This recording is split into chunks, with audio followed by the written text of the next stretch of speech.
শেষ করে দিছি আমি।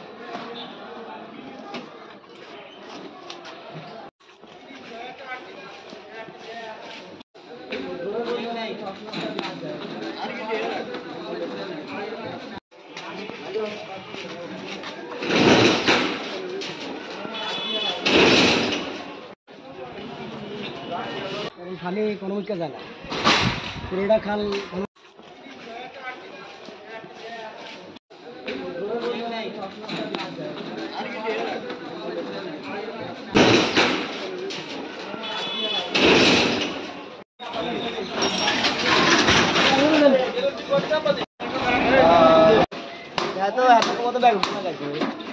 প্রশাসক স্যারের নির্দেশে আমরা উপজেলা প্রশাসন, বাংলাদেশ সেনাবাহিনীর সহযোগিতায় এবং বাংলাদেশ পুলিশ বাহিনীর সহযোগিতায় আমরা উচ্ছেদ কার্যক্রম শুরু করেছি এবং এটা বিগত কয়েকদিন ধরেই চলছিল।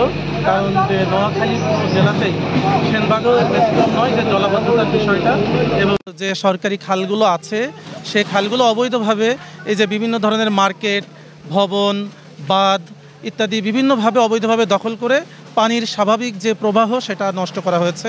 তো আপনাদের নোয়াখালীবাসী সাংবাদিক ভাই বোনেরা বা স্থানীয় জনতা সবারই একটা চাওয়া যে এটা উচ্ছেদ হোক। তো আপনাদের সকলের সহায়তায় আমরা এই কার্যক্রম শুরু করেছি।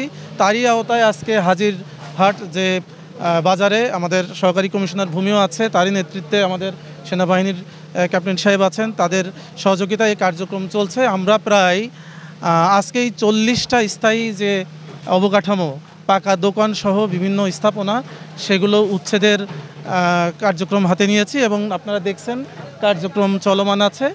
এবং আমরা আশা করব আপনারা সকলেই সহযোগিতা করবেন। আমরা চাই না কেউ এই কাজে বাধা দিক।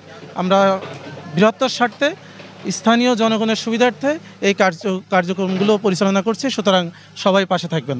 ধন্যবাদ।